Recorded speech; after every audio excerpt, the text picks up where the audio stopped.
I am Ritika Bajpai, Assistant Professor at Axis Institute of Planning and Management. In today's presentation, we are going to understand types of business organizations. Earlier, we have gone through the two types of business organization, sole proprietorship and partnership. Now, we will move further on.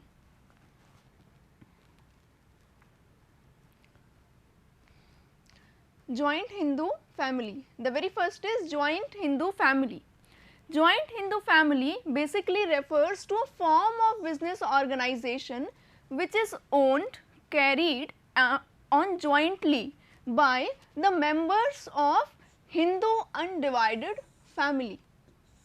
Okay. It is also known as Hindu undivided family business. We have seen many times that grandfather starts a business, then our fathers used to take over that business, then we gets indulged in that particular business. So, this hierarchy, that business is shifting, the owner of that business is changing from a generation, like no outsider is becoming the part of that particular business. There is one specification of HUF that no outsider is becoming the part of that particular business. Joint Hindu family businesses run by their own family generations. So, if we see the merits of HUF, one more thing I want to clear here, that in joint Hindu family business there is one person who owns the business, who takes every decision, is known as Karta.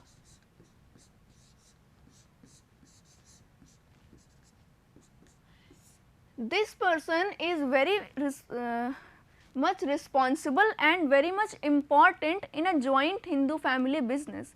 This Karta is the one who takes all the decisions of business, who is actually having control over the business. Okay. So, now we will see the merits of HUF. There is effective control because this one person is doing all the business, is taking every decision, the strategy formulation, implementation, how their product is going to be positioned in the market, what will be going to be the strategy of their sales team or whatever. Every single business is taken by Karta in HUF.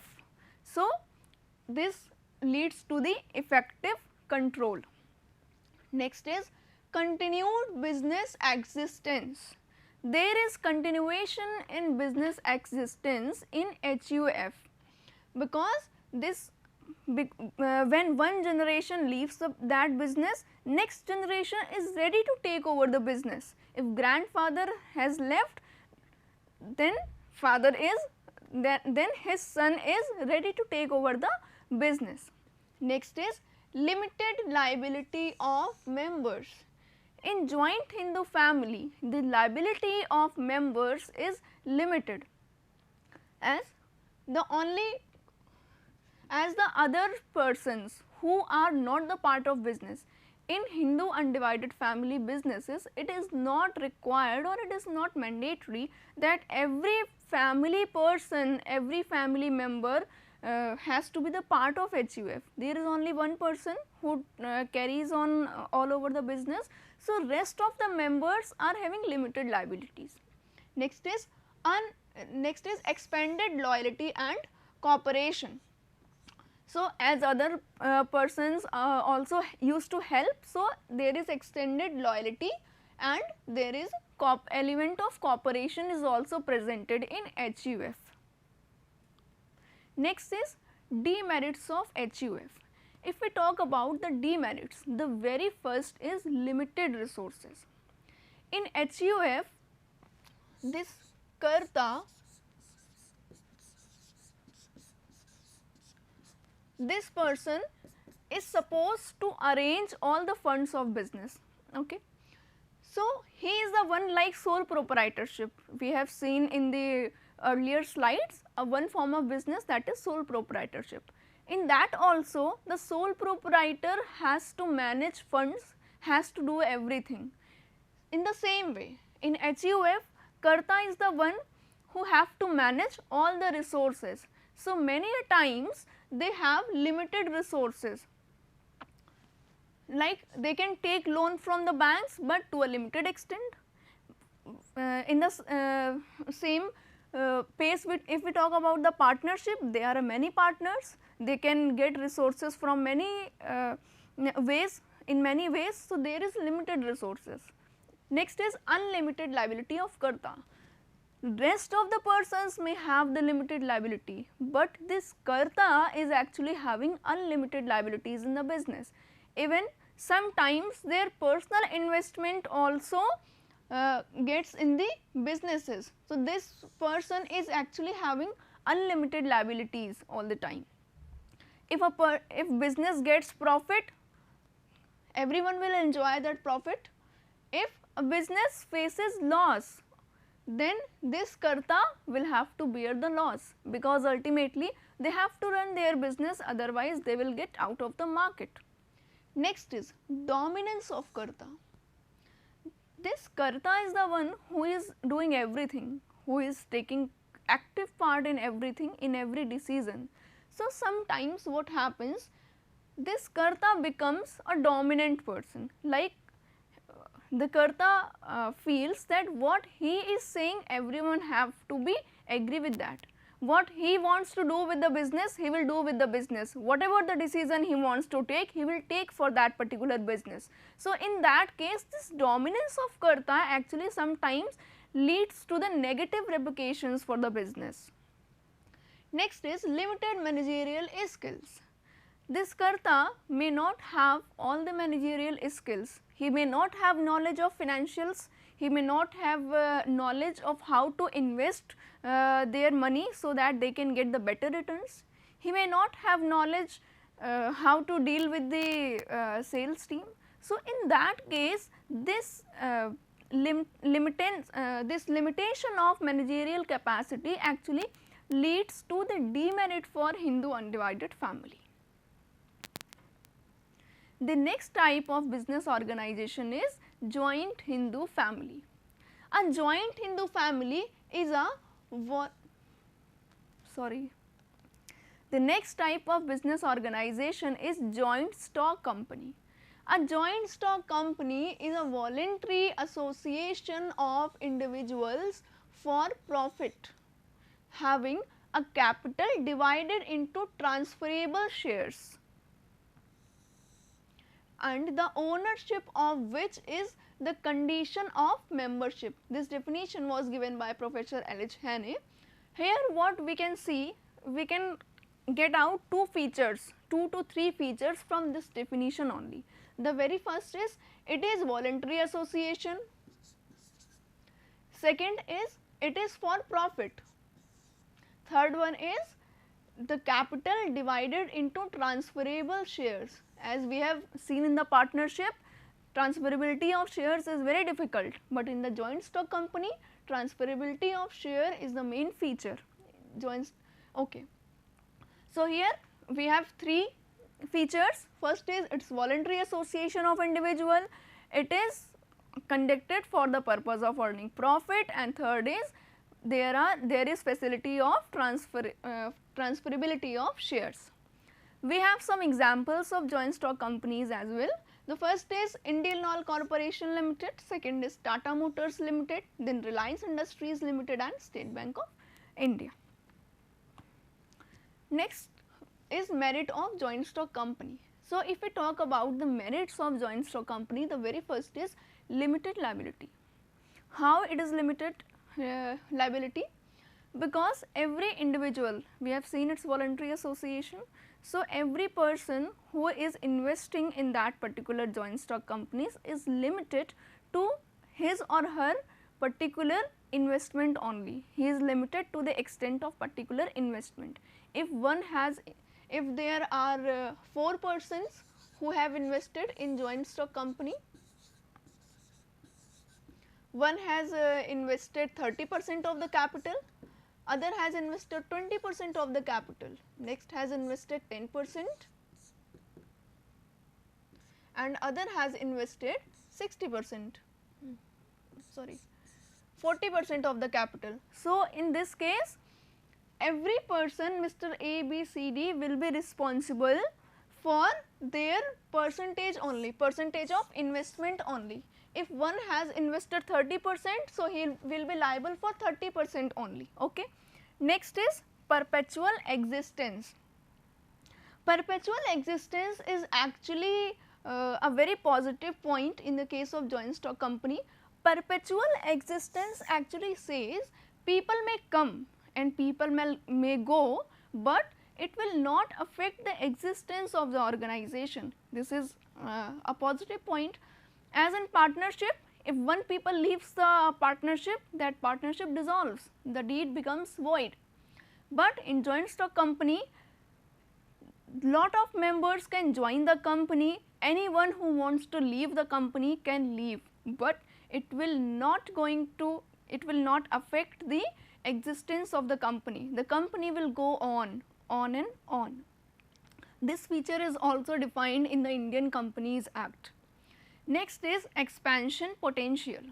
Joint stock is having expansion potential as people may come time to time and they may leave. So, there is no limitation in the resources. Joint stock company basically having lot of resources, they generally do not face the problem of capital raising or fund generation, because people used to invest in joint stock companies. So, in that case it never faces the problem of fund generation, and it leads to the potentiality of expansion as well. If a firm is getting investment, it can expand the business, it can start a new unit, it can introduce a new product to the society. Okay. Next is transferability of share. Transferability of shares is very easy, as we have seen it was one of the feature of joint stock company. So, we can easily that it happens. If we talk about a practical example, generally we used to purchase shares of the company, and when we get the profit we used to sell it to other person. So, here you can see the transferability of shares is very easy. If you need, you can purchase shares, you can invest in the company.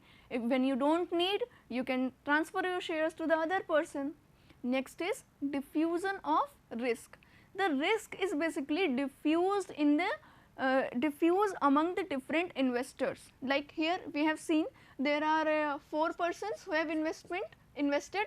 So, if we talk about the case of sole proprietor, there is a one person who is bearing all the risk. In HUF also the Karta is bearing all the risk, but in joint stock company we have n number of members, and these n number of members and investors are diffusing the risk. They all are sharing the risk according to their investments. Next is demerits of joint stock company. The very first is lack of secrecy. There is no secrecy with the confidential matters of the company, because every person who is investing wants to know about the policies of company, wants to know about the strategies of company, and when you are sharing your strategies and your policies with others, is the secrecy maintains? No. So, there is lack of secrecy, and people may share your confidential information with others, with your rivals. So, this becomes a demerit. Next is delay in decision making. As there are many persons, there are so many investors, you have to conduct a board meeting, you have to take permission of every person. When every person will agree, like there is a term quorum. So, when the quorum of meeting will complete, or such number of people will agree with your decision, then only you can implement that. So, in that case this process of decision making actually becomes very slow, and in case of any emergency, when you have to take an immediate decision, this becomes a demerit. it becomes a limitation of the company, because it may lead to negative consequences as well. Next is lack of personal interest, and because here there are many persons, so point is wrong. There is the individuals are having their own personal interest. So, what happens, it may sometime leads to the negativity. Next is speculation of shares. There are many persons, bankers, investors and other financial institutions who wants to invest in a particular company and they wants to get profit. So, sometimes what happens, this speculation of shares starts in the market, and that is actually a demerit for the company. Next is conflict of interest. Every person is having their own interest. Every investor will have their own personal interest, so they will invest for their particular interest only, and this sometimes lead to a demerit, because the interest of company and interest of individuals who are associated with that company may different. Company is having different interest and the person who is investing is having different interest. So, what happens, the overall objective of the company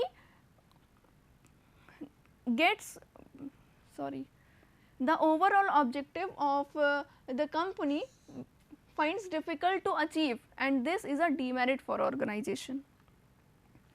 Next is cooperative society. Cooperative society is basically a voluntary association that has started with the aim of the service of its members, and it is a form of business where individuals belonging to the same class join their hands for the promotion of their common goals. Okay. So, here what we can observe, that it is a voluntary association. The very first feature of cooperative society is it is a voluntary association, same as joint stock company, and their aim is to serve the society, service of its members, and okay, it is a business where individual belonging to the same class join together. So, here we have seen the features, the main features of cooperative society, and here I have taken Amul as an example. Many of us knows this brand, we are aware with this brand. It is a cooperative society which has been started in Gujarat.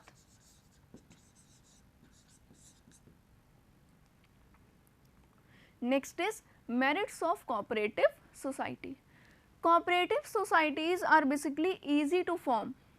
Like there is a group of person, they wants to start an organization, they wants to serve the society, because their main aim is not to earn the profit, they wants to serve the society. So, it is very easy to form a cooperative society. Next is open membership. Membership of cooperative society is open to all.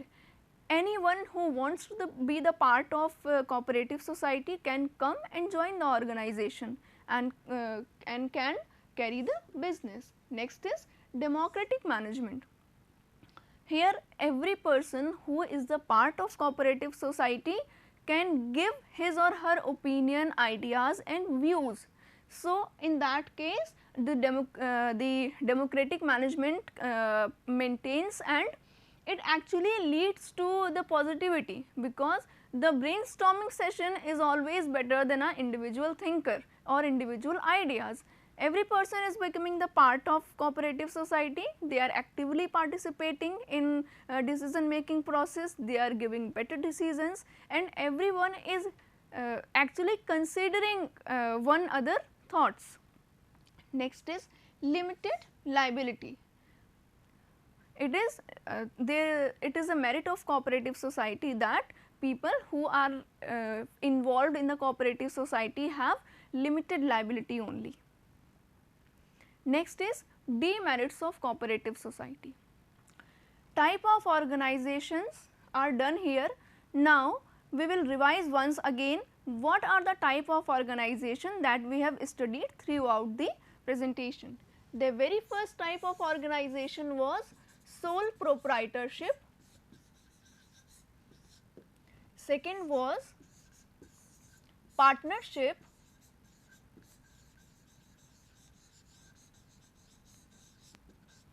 Third was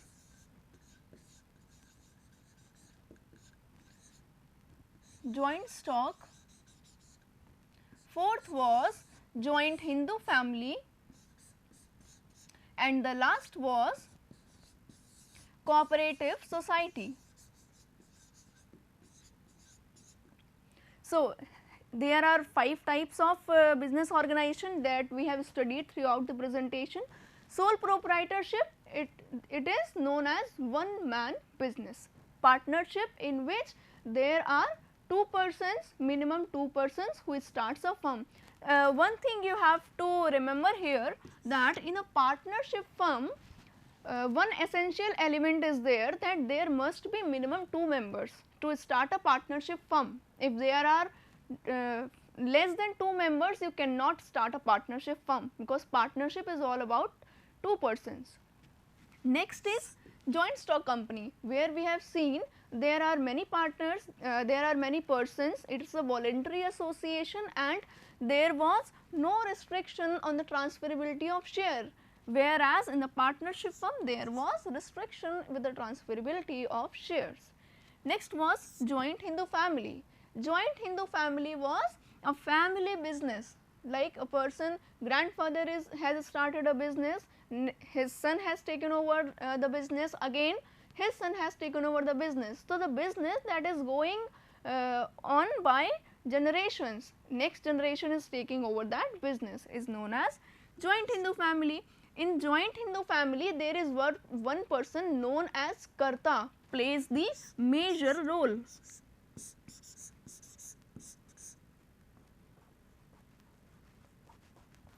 Karta plays the major role. And last is cooperative society, in which people come together, join hands to serve the society.